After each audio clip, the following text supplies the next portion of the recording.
This is The Local Bite with Sunny and Brittney on 2 Triple R. Oh na na na na na na na na na na bamba. Oh na na na na na na na na na bamba. Oh na na na na na na na na. On this edition of The Local Bite, we'll be talking about jobs and employability, the do's and don'ts of CVs, interviews, and workplace conduct. You want to tell us your name and a little bit about yourself and your role here? Okay, my name is Eyad and I work for a JSA provider.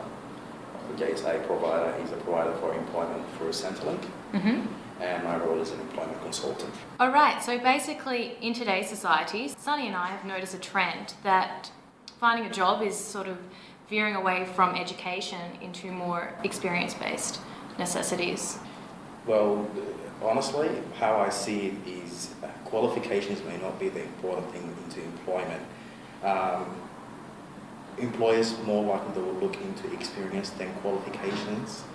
So if you do have the right experience, that depending on the job you're applying for. If you're applying for high professional jobs, obviously you do need qualifications.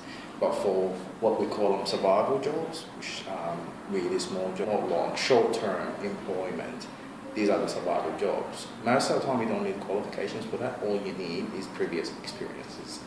So it really depended on the job you're applying for. Okay. Yeah. What we've been finding out is some people, such as myself and Brittney, have completed degrees, done some volunteer work. Yeah.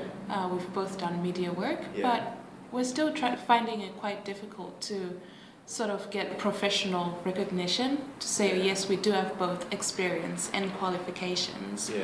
In situations like that, which most young people are facing, what would you recommend or course of action would you suggest? Okay. Well, for new graduates, most important is getting that experience, not just that piece of paper. That piece of paper is your key into that industry you want to get into. That doesn't mean necessarily you're going to get a job with it tomorrow. What you guys are doing, you're doing voluntarily, you're doing volunteer work all the time, so you're keeping up with programs. Would that be correct? Yes. You're keeping up with programs, you're keeping up with media companies. Are you doing some work for those media companies at all? Well, we're volunteering now for 2 Triple R, so yes. Well, that is a big plus. I mean, as much work you do for that company, that is a lot of experience and it is recognized out there. What I suggest is you continue doing what you're doing with what you're doing now with that media company and just gain as much experience as you can. Okay, because I'm guessing, I don't know much about the media industry out there, I'm guessing that you would need a lot of hands-on experience. So being out there on the road, seeing people, talking to people, knowing people is very important. Networking, I think it's a great way of getting your foot in the door. Speaking of networking, now I know you came to Australia in 2002, was it? Yes. And you were telling us before the interview that you did have a bit of trouble finding a job due to the it's not what you know but who you know ethos that seems to be happening in Australia. Do you want to tell us about your experience? Well, my experience when I first arrived, obviously the first thing I had to do, my qualifications were not recognised, which is a high school certificate from Africa. And I had to do year 11 and 12 all over again. I passed my year 12, I decided not to go to university because I needed to work. So what happened is I started doing some small courses just to help me out with what I called them before a survival job. I've got my security license and that's just for a survival job until I get a job that I really want to stay in. Done security for almost 5 years. It's due to financial, obviously that's why I had to stay in security for such a long time. While I was doing security, I was studying social work and I finished my degree in social work and started working in social work. I would like to discuss discrimination in the job process. How prevalent is it? And also, on a lot of job applications, they ask you, do you have any mental health illnesses? But also they ask, is there any way in which you would not be able to completely fulfill your duties? So, Yes. for example, maybe you might have vision problems. Yes. How much does that actually affect your ability to successfully get a job? Lucky in Australia, there's the right services for that. There is something called DES, which is DES, that they deal with disability, people with disability. They place them into employment. So what happens is, DES providers, they do negotiate with employers. They actually discuss with them, this person suffers from this, from that, and they negotiate hours, they negotiate responsibilities, and obviously there's help. there is help to the employer to place that person into the job and keeping them as long as they can. Now, obviously there's two parts of the employment process. There's the resume as well as the interview. Yeah. Can you give us hints and tips as well as the worst mistakes that people make in these two processes? Most common mistakes in resumes is stating in your resume your date of birth. Never, ever put your date of birth. As soon as the employer look at your age, you might be a threat to them because of experiences, because you're older than the person that's going to interview you. You see, it makes it difficult for yourself. So do not include your date of birth in the resume at all. I see that happens all the time. Even professionals, they do put their pictures, they put their date of birth. It's not necessary no more. So picture as well as out. Pictures should be out. Now, a lot of people send their resumes without a cover letter. Send your resume to the job that you really want to apply for, the job that you can do. Okay, send your resume, but send your cover letter as well, addressing that resume. Because the first thing they look at is your cover letter, and then look at your resume. Your cover letter is saying, hey, my name is this, and I can do this, and I can do that. Now they'll be like, oh, I'm interested. Let's have a look at his resume. Let's have a look at what he's done. Then they look at your resume. What in the case that the application doesn't request a cover letter? Still include one? Include one if you're going to send your resume by email. If the application does not say anything about cover letter, I'm 100% sure if every application would ask you for additional comments, will ask you for, they will have questions and they need to be answered. Now that is a form of a cover letter. So answer all the questions they ask you, which you call it the selection criteria for some jobs. Should the cover letter be in the email text or should it be as a separate document that you attach? It has to be in separate documents. Now, other mistakes that people make as well, beside your date of birth, beside your pictures, now the format you use on your resume, some people put different things like flowers. Professional means just plain resume. Okay, that is professional. Plain resume. I can see you smiling there, Brittney. That will make it very professional being a plain resume. Now, some jobs wouldn't mind having flowers on the side, having some pretty things on the resume. Yes, some jobs are like that. It depends on the job nature. But professional resume, stating your name, your contact numbers, your email address, and then what I've said about the objectives and your experiences, just very professional. Okay, that was a comment about me. My resume had flowers on it. Tastefully done, and once you see it, Sunny, you will agree that it was a great addition. But I've just gotten word that apparently that's a big no-no and I've made a mistake. It looks really nice and I like your resume, to be honest with you, Brittney. But for some jobs that you apply for, they may not be appreciated. So it depends on the job you're applying for. If you feel that this job will appreciate what you have in your resume, go right ahead and put flowers, put jungles, put whatever you like to put in there. Put anything, put cars, put people, faces, you can put anything you like in your resume if it's going to be liked by the employer. If you believe 100% where you're sending that resume is going to be looked at and is going to be liked. Now, other mistakes that people make as well, answer the questions they ask you.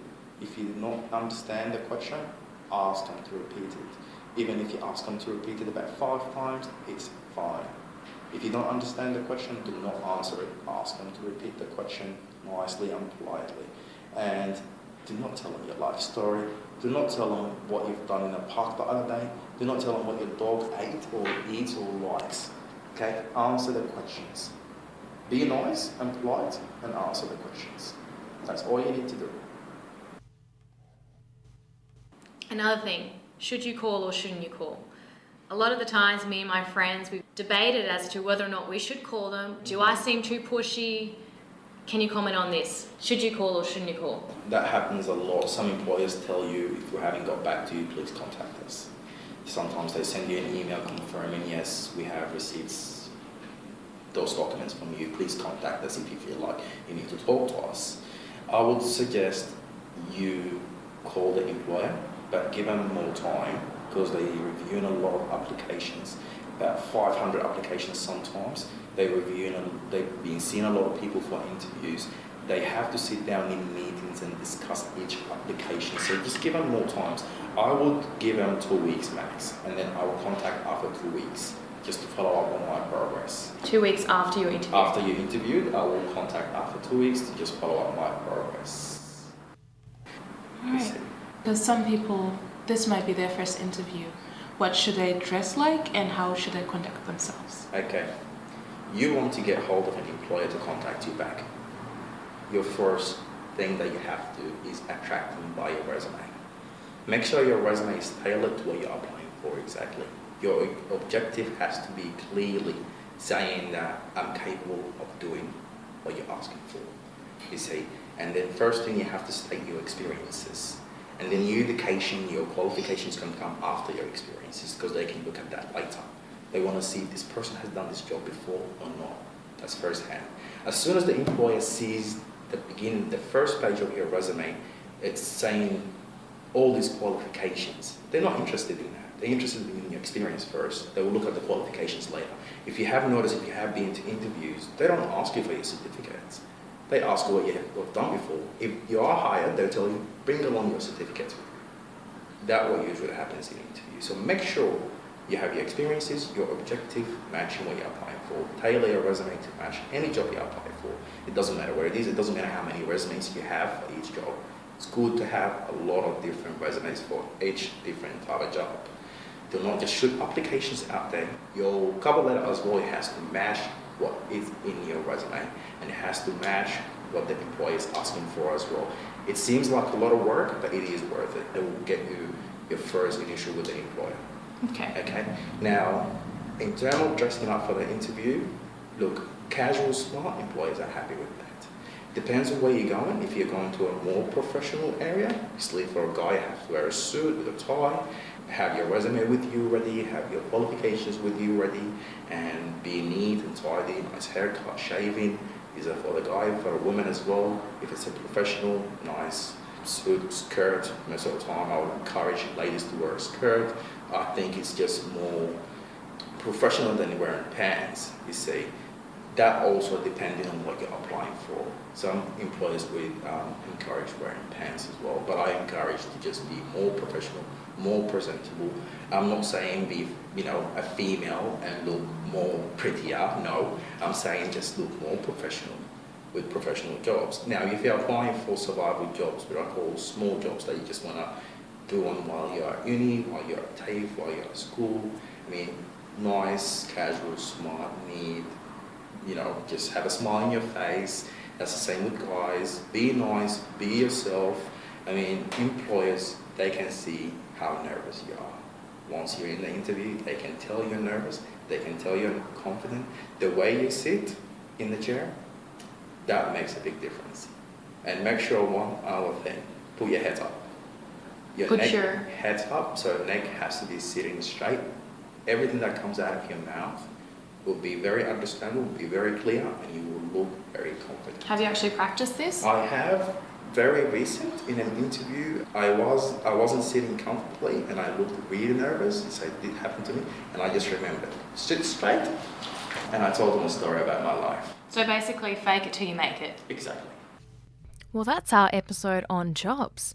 So in the interview with Eyad, he was saying, don't tell employers your life story. I do have to say I disagree with that. Not that I'm suggesting that everyone should go out and talk the interviewer's ear off, but I do think that an important part of the process is catering your interview to the interviewer and their personality type. When you walk into the room, you should look at the person and gauge whether or not they're a talkative person, a straight to business type of person. Just tailor the way you interact with them to how you think their personality type is and what they're looking for. Yes, I think in a nutshell, one just has to reflect what the interviewer is doing to you.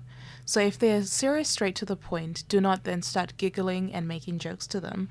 Whereas if they seem friendly and lighthearted and giggling and yes, you might be that spark that basically makes you remember you in the selection process. Because as Eyad said, there might be 500 applicants, but if they remember you're the girl who made them crack a smile, exactly, it might work in your favor. Yeah, because at the end of the day, they're not robots, they're people and they have emotions. Should we say final? We're having a break. Should we say final? We're having a break. We're going to take a hiatus. Yeah. Yes. For a while. Yes, we're going to take a holiday, a little break from you biters, but keep your ears tuned in, keep your eyes peeled, and we'll be posting something very, very soon. And the next time you hear from us, it might be a bit of a transcontinental collaboration. Just for you local biters. All right, bye. Bye. Catch you soon on the Local Bite.